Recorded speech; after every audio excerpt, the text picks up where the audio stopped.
Bem-vindos e bem-vindas a mais um episódio do podcast Digitalize, a principal iniciativa de digitalização, transformação de mentes, processos, gestão das empresas. A gente quer passar o conteúdo de máxima qualidade para você, de fato, entrar nessa jornada digital tão necessária no nosso dia a dia. Se você acha que você não vai ser impactado pelo digital porque você não trabalha com tecnologia, esquece isso, porque o jeito de operar essas empresas vem mudando e se você não ficar ligado dessa mudança de mentalidade, você vai ficar para trás, seja você pequeno, médio ou um grande empreendedor. É uma iniciativa da Associação Brasileira Online e Offline que reúne o maior número de unicórnios e plataformas digitais em atuação no país e também do Conselho de Economia Digital e Inovação da FEComércio São Paulo. E hoje a gente vai falar de um unicórnio mundial que não tem uma origem brasileira, mas aterrissou aqui no nosso solo, já promovendo uma série de benefícios para você que tem um veículo, que tem um automóvel, para você que é concessionária também. Bom, hoje a gente vai falar da Kavak. Eu recebo aqui o Roger Lauglin, tá certo? Lauglin, sim, tá certo. Para bater um papo aqui com a gente e trazer tudo que, enfim, vocês já fizeram em outros países aqui para o Brasil e essa oportunidade que a gente tem dentro de um segmento que por muito tempo não inovou, não trazia alguma coisa de fato nova. E aqui no Brasil, a gente tem um DNA muito ligado ao automóvel, né? De maneira geral, eu particularmente não o sou. Eu gosto de usar o automóvel como serviço e não como um bem, mas aqui o brasileiro realmente gosta de trocar o carro. Minha esposa, a gente tem 2 carros, ela troca de carro assim, num curto espaço de tempo, porque ela gosta mesmo. Então a gente acaba tendo essa jornada, eu tenho essa jornada também de compra e venda de veículos. Quando eu cheguei no Brasil, todo mundo falava que o brasileiro tem 2 paixões, não? O futebol e o carro. Então, perfeito, eu não discordo, é exatamente isso. Mas vamos chegar lá para a gente mostrar realmente tudo que vocês podem ali gerar de benefício, tanto para o consumidor como para a geração de renda.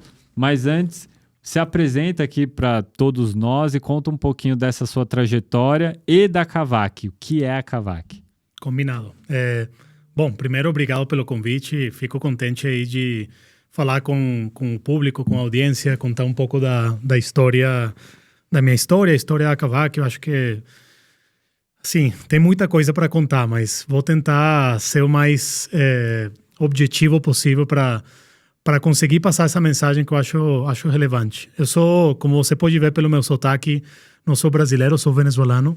Eu saí da Venezuela ano 2009 por diferentes motivos, não? A Venezuela, temas econômicos, políticos, sociais. Eu decidi sair uma vez me formei para procurar novos desafios e oportunidades profissionais. A minha família estava morando na Argentina. Também são venezuelanos, mas eles tinham mudado para a Argentina, por causa do trabalho do meu pai. Meu pai, ele sempre foi empreendedor, meu avô também. E aos 55 anos, meu pai decidiu deixar atrás a vida de empreendedor e chegar no mundo corporativo. Então, esse sempre foi um exemplo bem legal para mim, mas, enfim. Cheguei na Argentina, para quem lembra, a última crise financeira mundial foi no ano 2008. Ano 2009 ainda, a situação estava muito complexa em muitos países, ainda mais na Argentina. Acho que o Brasil não sentiu muito, não? O Brasil era a época do BRIC, a época que o Brasil estava bombando, estava crescendo. Mas na Argentina não era o melhor momento para um venezuelano conseguir trabalho. Então, eu decidi aproveitar meu tempo para outras coisas. Uma dessas coisas foi que aprofundar um pouco mais em o que eu queria fazer com a minha vida. Eu estava um pouco perdido, não? Tinha saído da Venezuela, estava bem fora da minha zona de conforto, num país que eu não conhecia, num contexto global e um contexto país bem complexo. E aí, sei lá, comecei a comprar revista de negócio. E aí, quase que tudo que eu lia sobre negócios falavam sobre o Brasil. E o venezuelano, geralmente, ele olha para o norte, ele não olha para o sul. O venezuelano olha para os Estados Unidos, para a Europa, para o México, para a Colômbia, que é nosso país irmão. Mas a gente não olha normalmente para o Brasil. E o Brasil, para o venezuelano, é o país do futebol, o pentacampeão, né? Mas quando eu comecei a entender a importância do Brasil no continente, e nesse momento eu fiz um switch na minha cabeça, foi muito importante para mim falar, cara, eu já tenho que deixar de pensar como venezuelano.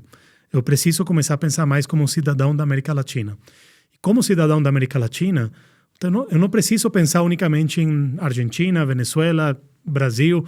Eu tenho que pensar em qual o melhor lugar para mim desenvolver minha carreira profissional na América Latina como cidadão desse novo país. E aí, acho que todos os sinais apontavam para o Brasil. E por coincidências da vida, antes disso, eu comecei a estudar português. Eu entrei em aulas, fiz 3 meses, fiquei apaixonado pela cultura, pela língua, comecei a assistir muito filme brasileiro, etc., para praticar meu português. E coincidências da vida, meu pai foi transferido para São Paulo. E falei, cara, vamos lá. Cheguei em janeiro de 2010 para São Paulo. Eu lembro que do Brasil, São Paulo era a terra das oportunidades nessa época. Tinha a famosa capa do Cristo com o foguete decolando. Então, mas eu ainda estava nesse momento de, ok, e agora o que eu faço? Tem muita oportunidade, mas eu não sei nem por onde começar. E aí, falando com colegas do meu pai, todo mundo falou, cara, faz consultoria. Esse é o lugar para você ganhar estrutura, você realmente dar um step up profissional na sua vida. E aí, eu, sinceramente, não fazia ideia que era consultoria. E aí comecei a entender um pouco melhor. Tem a Bain & Company, McKinsey, BCG, tem um monte de empresas que fazem consultoria. Comecei a pesquisar mais.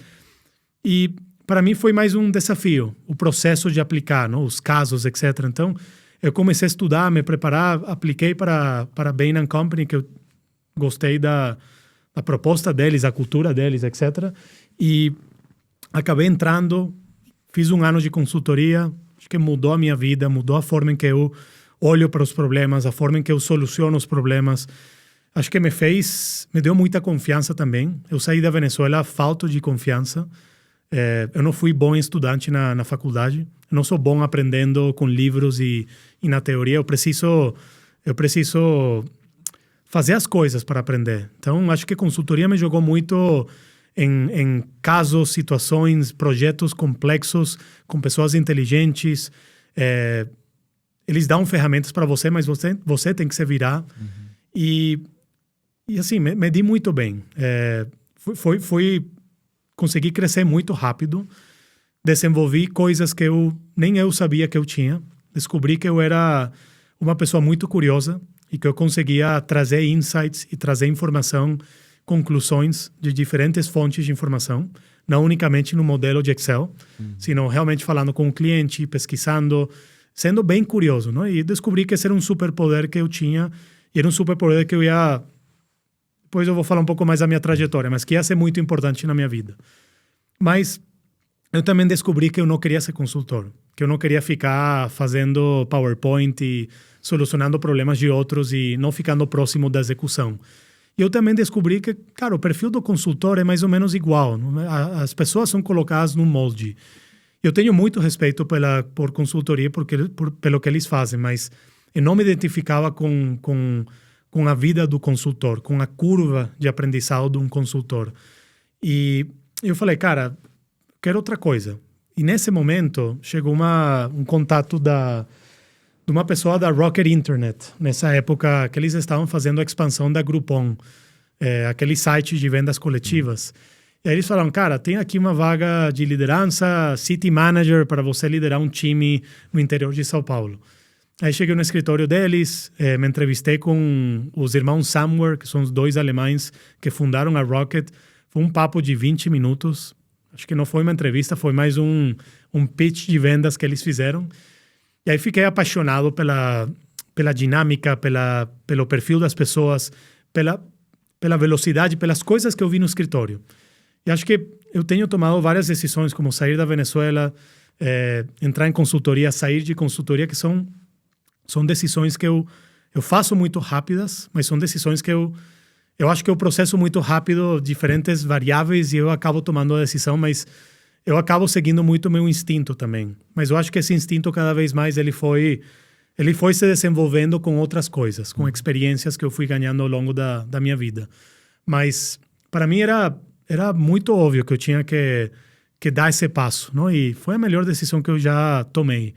Porque me abriu as portas a esse mundo de startup, esse mundo de hypergrowth, de você sentir que você é capaz de fazer qualquer coisa, de aos 20 e poucos anos ser jogado numa cidade no interior de São Paulo, fora da minha zona de conforto de novo, para liderar ou para construir um time de pessoas. Eu nunca teve uma experiência de liderar ninguém.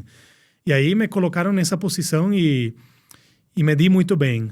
Eu descobri que eu tinha uma habilidade natural para liderar, para me comunicar com as pessoas, para construir confiança. Ao mesmo tempo, eu sou muito bem vendedor. E nessa época, a Groupon era um negócio muito comercial, muito de vendas. Não? A gente tinha que vender a nossa proposta de valor, que era uma proposta de valor bem maluca para os comércios, não? Dentro de cada cidade. E aí eu fui liderando o meu time com exemplo. Eu sendo o melhor vendedor deles, explicando para eles como fazer, indo para os comércios mais, às vezes restaurantes, etc., que ninguém fechava, eu ia e fechava. Mas eu fazia isso, de novo, sendo curioso, perguntando, não falando, não contando a história da Groupon e tentando vender uma proposta de valor, sino escutando, fazendo pergunta. Muitas vezes as pessoas, tudo que você precisa para você construir uma proposta de valor para outra pessoa, é ouvir essa pessoa, fazer as perguntas certas, falar 10% e deixar outra pessoa falar. Tudo que você precisa para vender está do outro lado. Simplesmente fazer as perguntas certas que eles vão te falar. E eu ensinei isso para o time. Então, eu acabei, assim, não sei qual é a palavra em português, mas hooked nessa dinâmica de eu ser dono das minhas decisões, de eu ser dono da construção do meu time, de eu ser dono do meu dia a dia, de eu ter um objetivo e eu construir as coisas que eu precisava construir para chegar nesse objetivo. Eu fiquei apaixonado por isso. E aí, como qualquer outra startup, para bem ou para mal, por diferentes motivos, as portas se abrem, não? Seja porque tem muito turnover, tem pessoas que saem da empresa, ou porque mudou alguma coisa, ou por qualquer motivo, as oportunidades estão aí se você aproveita elas. E em questão de 6 meses, eu passei do interior de São Paulo para liderar São Paulo, que era 30% da receita da Groupon. Em 6 meses, eu fui gerente regional do estado de São Paulo, que era 50% da receita. Então, em pouco tempo, eu passei a liderar uma cidade pequena, a liderar a cidade mais importante e depois a liderar meus pares, meus peers. Ninguém ensina isso para você numa startup e muito menos num tempo tão curto. Então, eu tive que aprender muito sobre mim, sobre a minha capacidade de liderar, sobre a diferença entre liderar um time de 5 pessoas, um time de 20, um time de 50, diferença de liderar um vendedor a liderar um gestor, a liderar pessoas que eram meus pares anteriormente. E depois de menos de um ano, eu passei a liderar vendas comercial nacional no Brasil. Uma operação bem complexa. A gente estava em 25 cidades, estávamos espalhados por todo o Brasil. De novo, o desafio agora de passar a liderar um time de 300 pessoas. E aí, não é liderar você indo e fechando os parceiros. Aí você tem que aprender a liderar em escala, liderar com tecnologia, com processos. Você tem que aprender a comunicar e garantir que você tem o time e as pessoas certas para multiplicar essa mensagem, para multiplicar essa comunicação. Você tem que criar essa empatia e essa conexão com as pessoas, mesmo que você não está no dia a dia com elas. Então, foi uma escola incrível para mim, mas, ao mesmo tempo, foi uma escola muito de como não fazer as coisas, como não escalar um negócio. A importância de construir, de solucionar um problema real. A gente não estava solucionando um problema real. A gente não estava construindo um negócio saudável, sustentável. A gente estava dando um monte de desconto para o consumidor e estava falando para o restaurante, para o parceiro, para o comércio, cara, vai vir um cliente, ele vai consumir, ele vai voltar e vai pagar a preço cheio. Isso não estava acontecendo. Então, a gente criou um marketplace artificial, que não ficava de pé.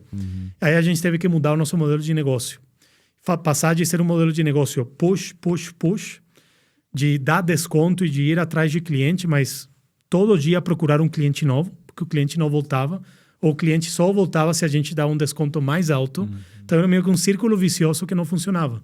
E teve uma época que a Groupon era o maior enviador de e-mails do mundo. Então a gente estava na cara do cliente o tempo todo. Era muito caro, o custo de aquisição era muito caro.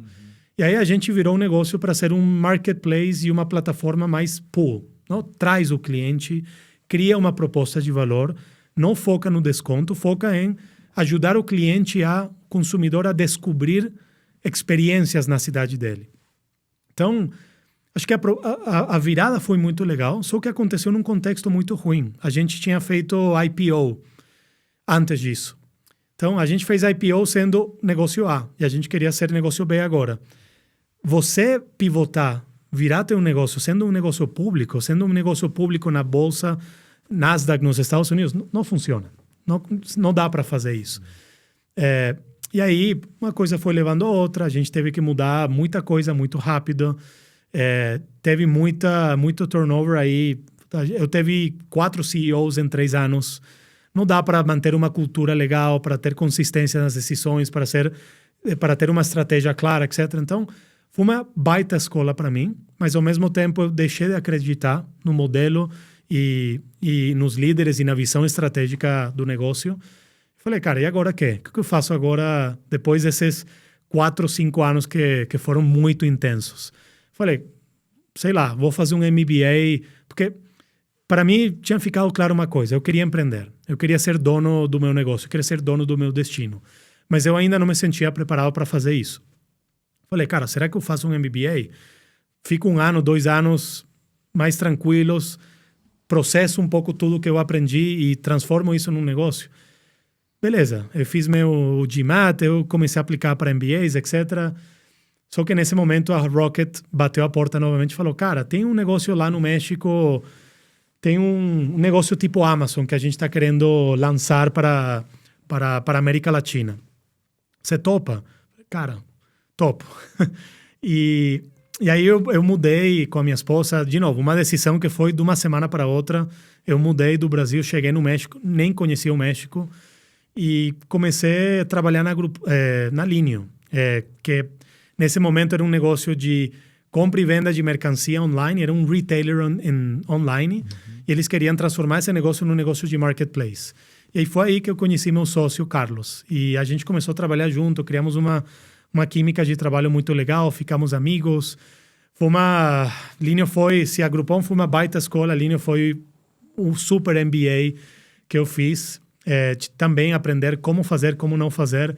A importância de você também construir a infraestrutura para você conseguir servir o teu consumidor. Quando a gente chegou a fazer marketplace, fazer e-commerce no México, no Peru, Colômbia, Venezuela, Chile, não tinha e-commerce nesses países. Não tinha last mile logistics, não tinha métodos antifraude, não tinha expertise no mercado para fazer Facebook, para fazer Google, para fazer SEO, SEM. A gente teve que exportar muito desse conhecimento.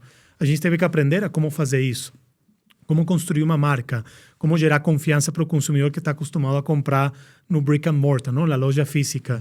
Então foi uma super escola.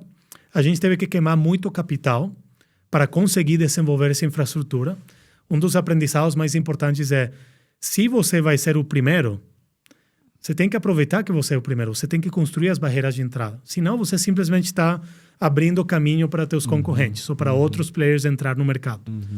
E a gente precisou investir muito dinheiro em construir uma infraestrutura, um ecossistema, um expertise que depois foi utilizado pela Amazon. A Amazon entrou no México, Mercado Livre explodiu. Eu lembro quando eu cheguei no México, o Mercado Livre tinha um valuation de 5, 7 bilhões de dólares. Em 2 anos, eles estavam em 50 bi. Então, eles ficaram muito capitalizados, foram mais agressivos. Mas, de novo, foi uma super experiência. A gente abriu 8 países em 1 ano e meio. A gente cresceu o nosso negócio muito rápido. Aprendi a importância também de, cara, tem que concentrar teus esforços, teu foco, teu capital em um lugar só, ou em poucos lugares, até você comprovar uma série de coisas. Acho que a gente diluiu muito o nosso impacto, o nosso foco, indo para tantos mercados em pouco tempo. E a importância dos incentivos. Eu liderava um negócio no México, Carlos liderava um negócio na América Latina, tinha líderes por países, mas a gente não era líder do negócio. Éramos founders for hire. Tínhamos um stake muito pequeno do negócio. Não controlávamos o board. As decisões eram tomadas por investidores na Alemanha, na Suécia, nos Estados Unidos. Eles não sentiam as dores que a gente sentia. Eu acredito muito nesse modelo de negócio. Acho que o comércio eletrônico tem um impacto muito importante na América Latina. Só que a gente não estava controlando essa visão a longo prazo. E aí, falando com o Carlos, nessa amizade que a gente criou, a gente começou a falar sobre, ok, e agora? Vamos empreender? Vamos nós controlar o nosso destino? Vamos construir um negócio que solucione um problema real, um problema complexo na América Latina? Ele falou, cara, eu tenho uma ideia, eu tentei vender meu carro na Colômbia. Ele é venezuelano também, mas ele era consultor também na McKinsey. E ele tentou vender o carro dele na Colômbia e foi a pior experiência que ele já teve. Teve fraude, teve um monte de problema.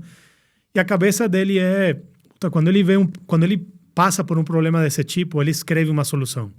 E ele escreveu uma solução. E ele compartilhou comigo essa solução, que foram meio que os inícios da proposta de valor da Kavak. Só que quando ele falou isso para mim, eu falei, cara, eu entendo perfeitamente o que você está me falando. Eu passei por isso. Acho que todo mundo consegue empatizar com uma experiência boa, ruim, muito ruim, comprando ou vendendo carro. E quando você muda de país, de cidades, quando eu saí da Venezuela para ir para a Argentina, Brasil, México, o que você faz, geralmente? Você vende carro, você compra carro. Então, eu teve que vender meu carro e o carro da minha família na Venezuela. Comprei um carro usado na Argentina. Teve que depois vender esse carro quando eu mudei para o Brasil. Mesma coisa no Brasil, mesma coisa no México. Teve experiências mais ou menos, teve experiências muito ruins, perdi dinheiro, senti medo por minha vida em alguns momentos. É uma experiência muito assimétrica. Tem muitas assimetrias de informação, tem muito problema. Quando a gente começou a mergulhar mais no problema, a gente encontrou um mercado gigante, com um problema gigante. Acho que essa é a combinação perfeita para quem estiver empreendendo. Se você está solucionando um problema, uma dor importante, você imediatamente é importante para o teu consumidor. E você passa a criar um relacionamento de longo prazo com ele. Mas se você faz isso no mercado grande, aí é que você está tackling uma oportunidade única, dessas que passam uma vez pela frente na vida. Você pode estar solucionando um problema complexo, mas se esse problema complexo está sendo solucionado num mercado pequeno, beleza, mas você é um nicho, você não está impactando milhões de pessoas. Ao mesmo tempo, se você ataca um mercado grande, mas a dor, o problema não é real, não é profundo, não é importante, você vai ser uma moda, você vai ser uma tendência, você vai ser superficial. No momento que tiver, infelizmente, uma pandemia, uma crise econômica, qualquer problema, o cliente ele vai soltar você, ele vai para o próximo. Então, para a gente era muito importante garantir que estávamos solucionando uma dor importante no mercado grande. Isso dava para a gente uma oportunidade única. E daí foi um processo natural de entender melhor esse problema, de entender que para solucionar problemas complexos na América Latina, não é simplesmente através da tecnologia que você faz isso. Não é criando um cloud, uma nuvem que você vai solucionar esse problema. Os problemas da América Latina são problemas de 50, 60 anos. São problemas reais, são problemas de infraestrutura física, de infraestrutura financeira, são problemas socioeconômicos, são problemas políticos, são problemas muito complexos. Esqueça de tentar construir um negócio que vai ser asset light, que vai ser assetless, ou um negócio que vai ser enxuto ou com poucas pessoas, ou que vai ser um problema que você não vai precisar ter infraestrutura.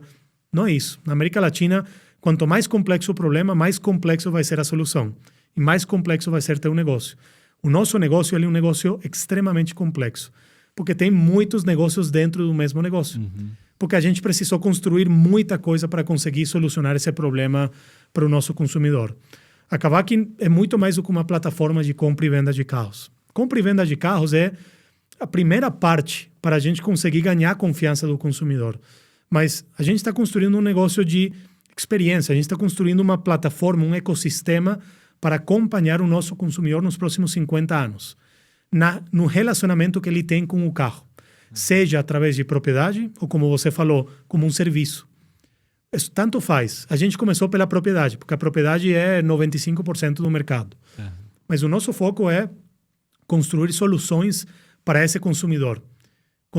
Construir soluções e um ecossistema para que esse consumidor consiga ter um relacionamento que ele quer, que ele precisa com o carro. E a gente está construindo isso, essa visão de longo prazo. A gente começou novamente pela parte transaccional da compra e da venda, mas... Desculpa. Deixa eu só pegar.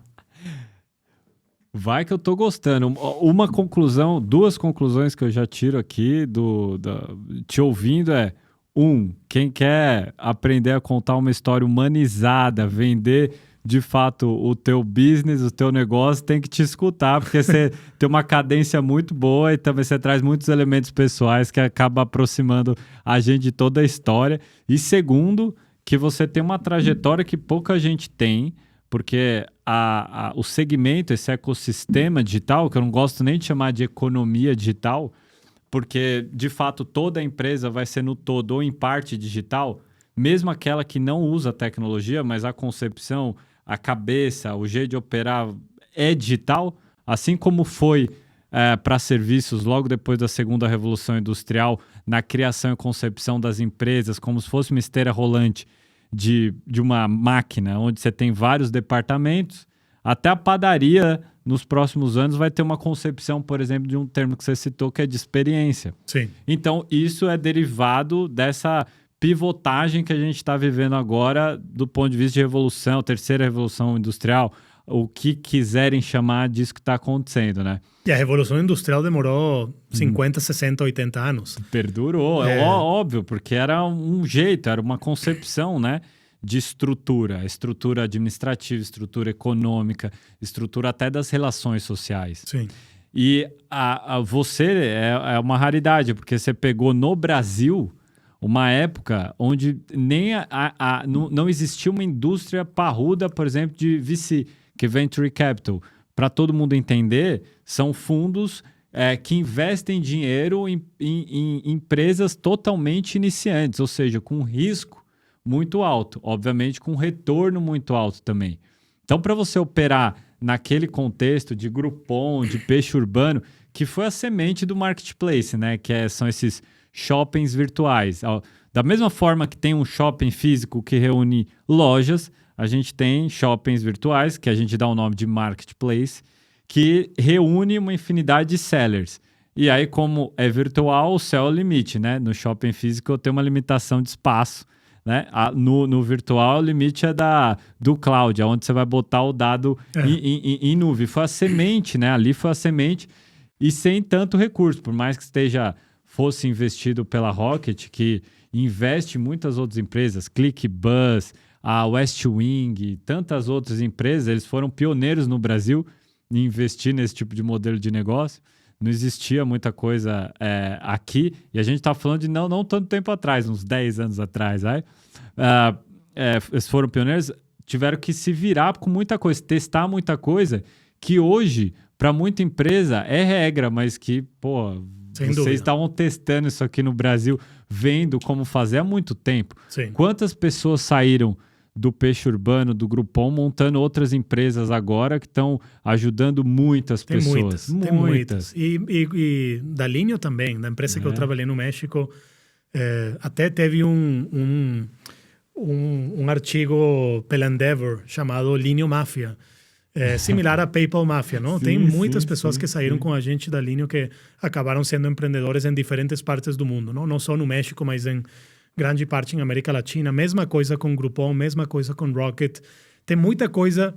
Às vezes Rocket tem uma má reputação, e acho que tem coisas sim que acho que são melhoráveis no modelo deles, mas é uma realidade que eles foram muito importantes, protagonistas da construção do ecossistema de startup e tecnológico na América Latina, sem dúvida. E até total, mundialmente. Visionários na época, né? Você tem críticas para vários outros fundos, o próprio SoftBank, né? Sim. Que colocou muito dinheiro aqui. Mas exatamente sobre a Kavak, o que vocês estão construindo na linha dessa experiência da jornada dessa compra e venda para facilitar esse processo, seja para quem está vendendo, seja para quem está comprando, que distancie vocês de outros atores no mercado, né? Porque hoje a gente tem 3 portas de entrada nesse universo digital. Se você está empreendendo, se é um vendedor, um prestador de serviço, você tem criar o seu próprio site, entrar numa plataforma digital ou utilizar as redes sociais para essa venda, né? E aí eu estou muito com a cabeça agora do vendedor. São 3 portas, né? O que a Kavak gera a mais de valor agregado aí que vocês estão desenhando aqui, que tiveram experiência também em outros países, tem origem mexicana, mas exatamente aqui para o Brasil, que, enfim, tem uma infinidade de concessionárias, Sim. Tem site e tudo mais. Eu acho que justamente o fato é que tem muita concessionária, tem muita lojista, tem muito site. Definitivamente o Brasil está bem mais avançado na indústria de carros usados do que outros países da América Latina. E tem lojistas, tem sites que fazem um trabalho muito bom. Mas a experiência é muito pulverizada para o consumidor. O consumidor tem muita assimetria de informação. Pelo fato de que tem tanta coisa acontecendo, tem tanta informação, que às vezes a penetração da internet, obviamente ela é positiva. Mas para alguns mercados, ela traz também mais assimetria de informação. A experiência de comprar e vender um carro, ela é mais ou menos igual dos últimos 50, 60 anos. Os classificados, os portais que existem hoje, antes eram jornais, que você olhava para um anúncio de uma pessoa que estava comprando, alguém que queria vender e pronto. Hoje acontece a mesma coisa, mas acontece online. Só que tem mais informação. Hoje tem muita informação e é muito difícil para o consumidor navegar toda essa complexidade. Ainda mais para uma compra ou para uma venda tão relevante. É a primeira ou segunda compra mais importante que a pessoa faz na vida dela. Com certeza. E com muita mais frequência do que, por exemplo, comprar uma casa. Então, é um ativo muito importante. E ele é um ativo que pode mudar a vida da pessoa, tanto pessoalmente como profissionalmente. Então, acho que uma das coisas principais que a Kavak consegue fazer, trazer para o mercado e trazer para o consumidor é oferecer uma experiência segura, mas escalável para milhões de consumidores. Não é uma experiência fragmentada. Não é uma experiência onde você, como consumidor, tem que navegar e tem que visitar múltiplas concessionárias, lojistas, marketplaces para encontrar a melhor solução. Isso aqui é um lugar só, onde você consegue ter milhares de opções de carros. Todos eles têm uma garantia de 2 anos que a Kavak oferece. Todas elas passaram por um processo de certificação da Kavak. A gente cuida a cadeia toda, tanto do carro como do consumidor. E depois de que você compra o carro na Kavak, a gente acompanha você ao longo da sua vida. Não só no processo de comprar, mas depois também no processo de vender, trocar, de financiar teu carro, de assegurar teu carro, de fazer serviço, manutenção. Tudo que tem a ver com o carro, a gente quer estar aí com você, com o cliente. E o processo que a gente construiu, obviamente ele depende se você é vendedor, se você é comprador ou se você quer trocar. Mas se você quer vender um carro na Kavak, você consegue fazer isso em questão de horas. É um processo muito simples, muito rápido. A gente desenvolveu um algoritmo de preço que ele vem aprendendo nos últimos 5, 6 anos, que consegue te oferecer o melhor preço por teu carro e que ele é retroalimentado por variáveis de oferta e de demanda do mercado. Então, a gente utiliza a tabela FIPE como referência, mas a tabela FIPE não é mais do que uma referência. Ela não é o preço real do teu carro. Então, a gente consegue ter muita mais informação para trazer um valor real da demanda que esse carro está tendo hoje em dia. E a gente consegue ser muito mais dinâmico com isso. Então, conseguimos oferecer um preço muito mais justo pelo carro, num processo rápido, transparente e seguro, e pronto. Você não precisa se preocupar por nada. Você nem precisa sair de casa. A gente consegue fazer isso em casa do cliente. Mas a gente também adaptou toda a nossa proposta de valor, tanto para o vendedor, para o comprador, numa experiência digital, não? Que é um termo que está agora sendo bastante discutido, que não é mais do que um modelo omnicanal. É adaptar a nossa proposta de valor para os diferentes perfis de clientes que tem. A gente não pode unicamente criar um modelo de negócio para pessoas de 25 a 40 anos, que são os early adopters, que são as pessoas que já consomem online. Não, a gente precisa construir uma coisa para todo tipo de cliente. E para isso a gente precisa também desenvolver uma estrutura física. Então a gente tem um negócio que a gente aproveita todas as eficiências que a tecnologia, que o mundo online dá, mas ao mesmo tempo também criamos uma experiência física, sensorial, humana para o nosso consumidor. Então, a experiência de comprar um carro na Kavak, ela é, obviamente, digital, no sentido que você consegue entrar num site e navegar um catálogo de 10 mil carros, todos eles com a garantia, etc. Mas depois você pode visitar o carro, depois você pode comprar o carro, ter uma interação humana por trás. Então, é uma série de coisas que a gente oferece para o consumidor, mas eu acho que o mais importante é a nossa capacidade para realmente fazer isso em escala, para chegar a milhões de consumidores. Porque, de novo, tem concessionário, tem lojista que consegue oferecer uma experiência muito boa, mas ele tem limitantes. Ele não tem a tecnologia, ele não tem o capital, ele não tem o espaço físico, ele não tem os capabilities para processar esses carros e oferecer garantia neles. Hoje a Kavak tem uma infraestrutura de mais de 1 milhão de metros quadrados. Temos a gente chama a Kavak City, é o maior centro de reacondicionamento de carros da América Latina. Todos os carros que a Kavak compra passam por um processo de reacondicionamento. A gente investe dinheiro, peças, para garantir que esse carro está em qualidade e condições para ser um carro Kavak, para oferecer esses 2 anos de garantia. Por isso que a gente consegue fazer ou assumir esse risco da garantia. Não é que a gente compre uma garantia estendida. A gente oferece essa garantia como parte da proposta de valor. Então, são várias coisas que, como eu falei antes, não? Quanto mais complexo o problema, geralmente mais complexa vai ser a solução.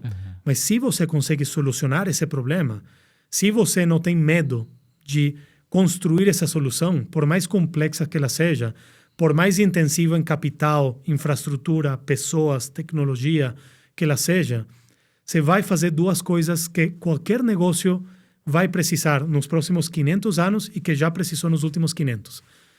Você vai criar um product to market fit, um relacionamento profundo, forte com o teu consumidor, porque você está tirando uma dor importante para ele, e você vai criar barreiras de entrada. Essas são as 2 coisas que qualquer negócio precisa. Barreiras de entrada, product to market fit. Você faz isso, você tem um negócio que perdura no tempo. Pô, excelente. Agora, eu queria contar um pouquinho da minha experiência de compra e venda para entender alguns nuances que você citou aí para todo mundo aproveitar essa onda de crescimento de vocês aí, que ajuda tanto o consumidor como quem está vendendo, né?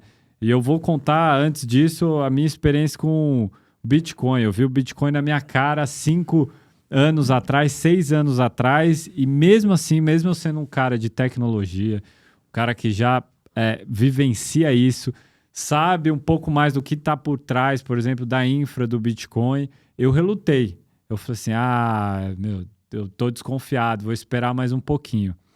E esse esperar mais um pouquinho deu em prejuízo, né? Deixei dinheiro na mesa, que é o custo de oportunidade. Eu não fiz uma coisa, fui fazer outra.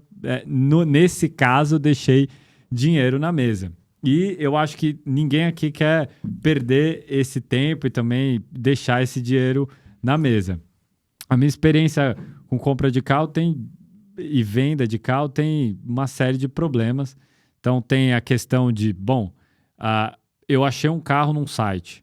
Aí eu tenho que combinar com a pessoa algum local. Aí eu vou ver o carro, mas eu não sou o cara mais capacitado para avaliar o carro, não sou mecânico. Então não sei se tem algum vício oculto lá. Pode ter alguma coisa quebrada ali e eu não estou enxergando. Então já começa aí o problema. Aí depois tem, enfim, tabela FIP ou não tabela FIP, usa, não usa, mas, será que o preço está certo ou não está certo? Naquele momento, porque pode ser que naquele exato momento o valor do meu carro aumentou, né? Em virtude também da pandemia, num momento muito raro de se ver no Brasil, os carros usados passaram a ser valorizados, né? Os preços aumentaram de maneira geral, assim. Então, aí tem esse tipo de problema. Aí também tem o problema do meio de pagamento. Aí, como é que vai fazer? Faz um Pix para o fulano, ou para a concessionária, ou TED e tudo mais. Tem uma outra etapa. Aí tem na etapa final tem também de ir lá no cartório com o cara e assinar junto. Ou seja, é muito fragmentado, eu tenho que me deslocar várias vezes. E você tá com uma dor de barriga o tempo todo, achando que alguma coisa vai acontecer. É horrível, é horrível. Então, você citou uma espécie de marketplace onde da minha casa eu posso vender o veículo, mas também citou que vocês compram um veículo. Eu queria que você me contasse um pouquinho em cima dessa jornada que eu acho que muitas pessoas já passaram na hora ou de comprar ou de vender algum veículo, contar um pouquinho do passo a passo. Tá. Assim, eu quero vender um veículo. Como é que eu faço para subir? Como é que é a minha trajetória até chegar na venda? E também quem está comprando. Eu pago na Kavak, não pago? É Pix para o cara? Tá bom. Eu acho que um ponto importante é os 100% dos carros da Kavak são da Kavak. Uhum. Então, é mais um concessionário digital do que um marketplace que conecta vendedores com compradores. Uhum. Quando a gente começou a olhar para o problema, a gente descobriu que a única forma de realmente solucionar esse problema em escala era verticalizar tudo e controlar o end-to-end da jornada do cliente e da jornada do carro. Então, ser donos do ativo, basicamente. E explicando aí o ponto que você pergunta, para você vender o carro na Kavak, você entra na kavak.com, coloca aí a opção de vender meu carro e em questão de 1 minuto você colocou algumas informações do seu carro, a gente faz uma oferta. A oferta que a gente faz é uma oferta final, que é uma oferta que só pode mudar dependendo do que a gente achar na inspeção. Mas no momento que você aceitar essa oferta, que são 2 ofertas, uma oferta imediata, que você quer vender, ou uma oferta de troca. Se você quer trocar por outro carro, a oferta é maior, tá? Porque a gente basicamente está pagando um cliente para 2 transações. Então, tem um incentivo adicional que a gente dá em preço para o cliente. Uma vez que você aceita a oferta, você escolhe o lugar e o horário onde você quer fazer a inspeção, para a gente enviar um inspetor nosso. Essa inspeção ela pode ser em algumas das nossas 24 lojas que temos, 20 lojas no Brasil, 4 no Rio. Desculpa, 20 em São Paulo, 4 no Rio. Aí você pode escolher a loja que fazer mais sentido para você. Estão espalhadas por toda a cidade. Ou você também pode escolher fazer a inspeção em domicílio ou no teu trabalho, tanto faz. Aí essa inspeção ela pode ser feita no mesmo dia ou no dia seguinte, ou no horário ou dia que você preferir. Tem muita demanda também no final de semana, que é quando as pessoas têm mais tempo. Até tem uma opção chamada drop-off, que é você deixa o carro de manhã e você pega à tarde. Tem diferentes opções para o consumidor. Uma vez que você agenda a inspeção acontece, tanto que você levou o carro para a loja ou a gente foi para a tua casa, ela acontece em questão de 40 minutos. A gente fala para você o resultado da inspeção. O carro pode ser aprovado ou reprovado. Então, mais ou menos meio carro de cada 3 a gente reprova por alguma coisa que a gente não consegue garantir depois na venda para o cliente. Ou por algum motivo do documento. Podem ser por temas de documentação ou pode ser por temas mecânicos, etc. E aí a gente finaliza a oferta para o cliente. Só que essa oferta ela pode ser pelo valor que a gente ofereceu no site. Se a gente não achou nada no carro, o carro está ótimo. Ou se a gente achou alguma coisa no carro, a gente desconta, porque a gente vai investir esse dinheiro no carro. Então, não é que a gente está descontando para vender mais barato o carro. A gente desconta para investir novamente.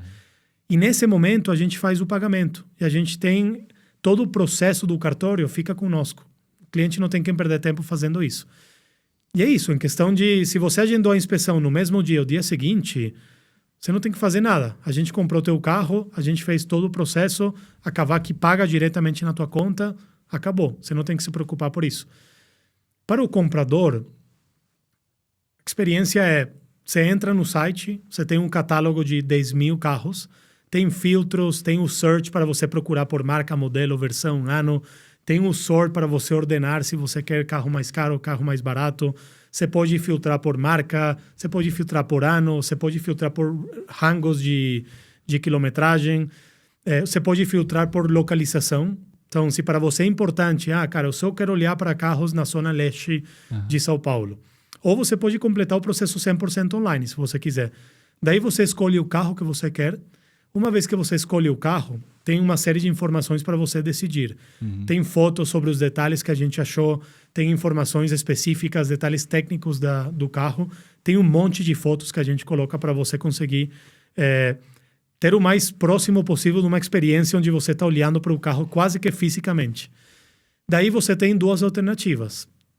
Ou você reserva o carro pagando R$ 399, colocando o cartão de crédito, e é dinheiro 100% reembolsável. A gente nem faz a cobrança do cartão, a gente só segura o dinheiro. E depois devolve se o cliente não quer proceder com a compra. Ou você agenda uma visita. E agenda uma visita para ver o carro. Esses 10 mil carros, eles estão espalhados por diferentes lojas que a gente tem na cidade. Então, é isso. Você reserva o carro, você vai e visita o carro. Você não reserva o carro, você só visita ele. E depois você tem uma pessoa que vai acompanhar você ao longo do processo.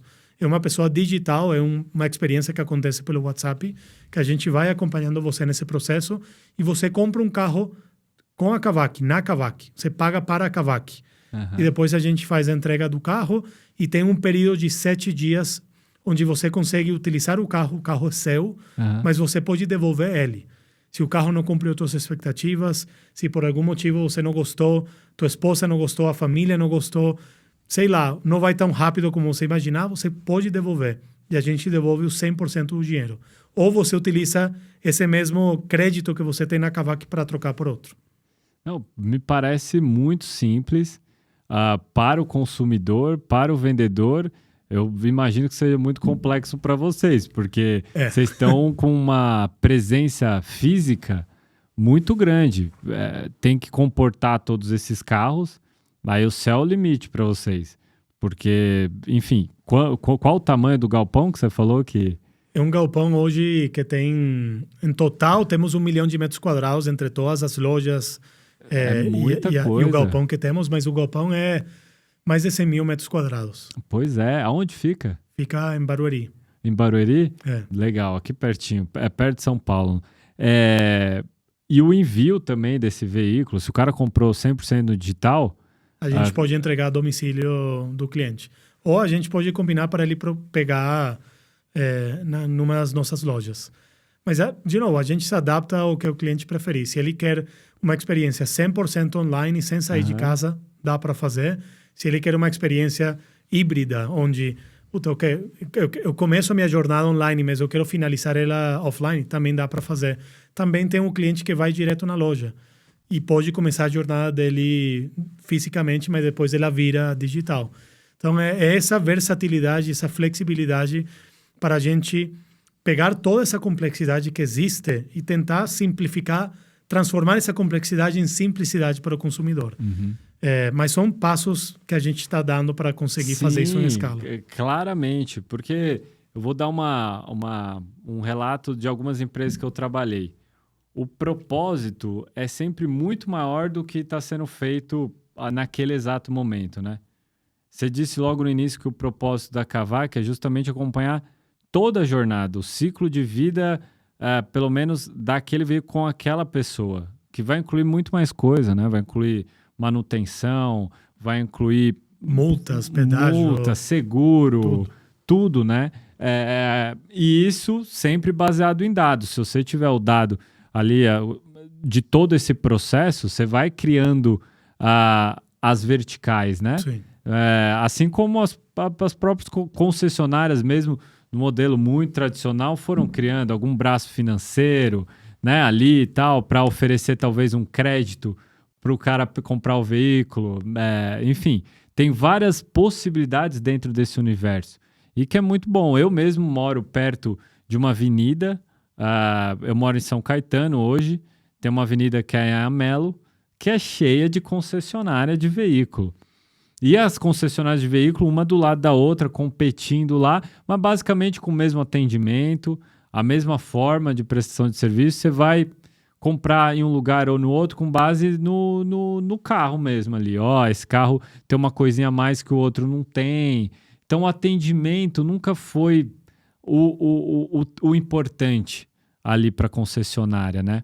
E a coisa se inverte com vocês, porque o atendimento também é muito importante dessa jornada do cara, tanto na facilidade de compra e venda. Então, ela até pode ir na concessionária que ele tem mais próxima, tem o mesmo carro lá, mas ali na Kavak é uma experiência que inclui, o cara fez a revisão, ter uma certificação, é fácil de fazer a venda. Então, tem uma série de etapas que vão agregando esse conceito de jornada do consumidor, que é muito importante, né? Assim, no final das contas, a tecnologia, ela vem, então vem com uma pegada tech, mas no final das contas a pegada tem que ser touch. Então tem que ser de tocar as pessoas, de entender as pessoas, as demandas das pessoas. Mas aí, abordando um pouquinho mais sobre os próximos passos da Kavak aqui no Brasil. Vocês têm uma projeção ali, vocês vão continuar comprando muitos veículos e finalizar essa etapa para agregar algumas outras? Como é que vocês estão vendo aí os próximos passos aí no Brasil? E próximos passos até uma heresia, porque vocês chegaram, tem pouco tempo, mas já gerando uma série de benefícios para todo mundo. Assim, se você pudesse contar assim, mais ou menos os próximos passos de visão aí da Kavak? Eu acho que depois de um ano, a gente vai completar um ano agora em junho de ter chego no Brasil. Então, somos uma empresa muito nova, estamos aprendendo muitas coisas do consumidor brasileiro. Estamos trabalhando muito para melhorar a experiência que a gente oferece.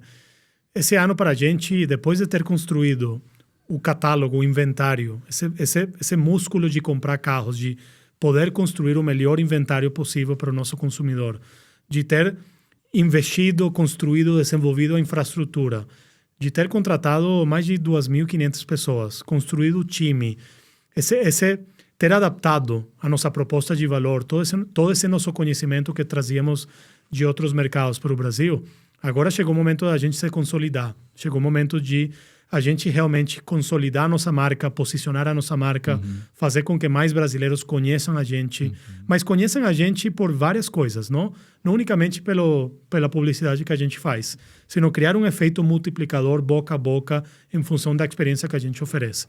O nosso principal objetivo é gerar a melhor experiência possível para o nosso consumidor. Se você faz isso, você construir uma marca boa, que as pessoas amem, com essa experiência boa, isso acaba gerando um efeito multiplicador muito orgânico e muito sustentável para a gente. Esse é o nosso foco. A gente está aqui para construir um negócio de 50 anos, não para construir um negócio de 1 ano, 2, 3, 4 anos. Então, vamos consolidar a nossa presença, a nossa proposta de valor em São Paulo. Acabamos de anunciar faz uns 2, 3 meses a nossa chegada no Rio de Janeiro. Então, também começar a construir as bases e também consolidar eventualmente o Rio. Focar nesses dois mercados, potencialmente um terceiro mercado ainda esse ano. E depois disso, aos poucos, ir chegando em diferentes mercados onde a gente acha que vamos ser importantes para esses consumidores.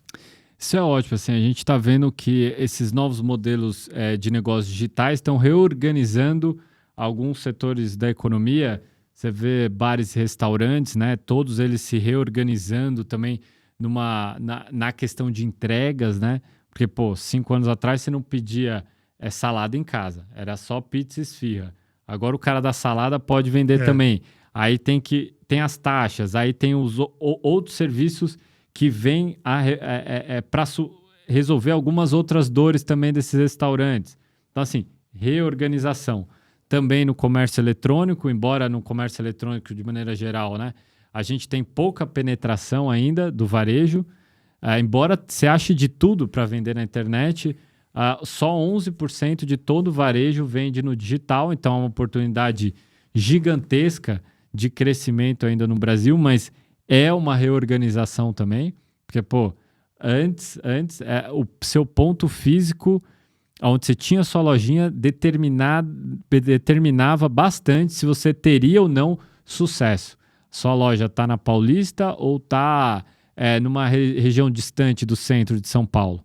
Hoje não. Hoje, aquela loja que está lá longe, está lá, por exemplo, numa periferia, numa comunidade, se ela tem um produto bom atendimento, sabe vender no digital, ela gera recurso para ela. Ela está vendendo tanto ou muito mais do que o cara que está na Paulista. E aí, para o segmento de automóvel, eu vejo também, tem uma série de soluções surgindo. Tem carro por assinatura, o 5G vai entrar, vai conectar as fábricas de automóvel de uma maneira muito mais assertiva e tailor-made, para eu, consumidor, comprar direto da fábrica, escolhendo o maior número de acessórios possíveis, e a fábrica processar essas informações de maneira muito rápida.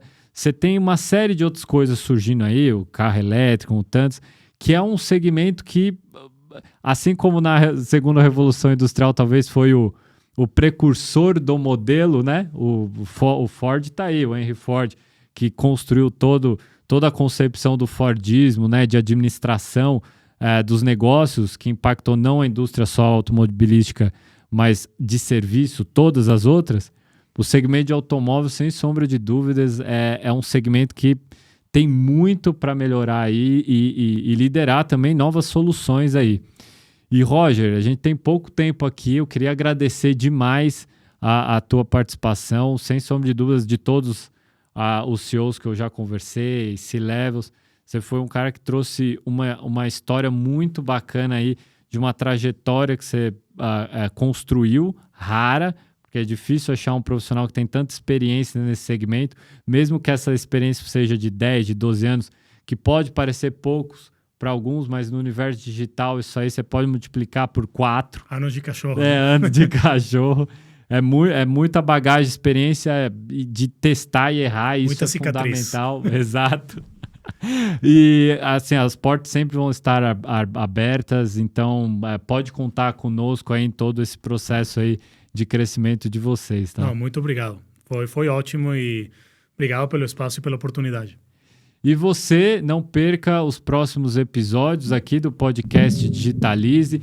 Também no site Inovativos também tem o nosso programa lá na Band News FM, que passa, aliás, ao vivo todo domingo ao meio-dia. E não deixe de comentar aqui, porque a gente também trabalha com dados aqui. Então, o seu depoimento vai ajudar a gente a melhorar constantemente aqui o nosso conteúdo, tá bom?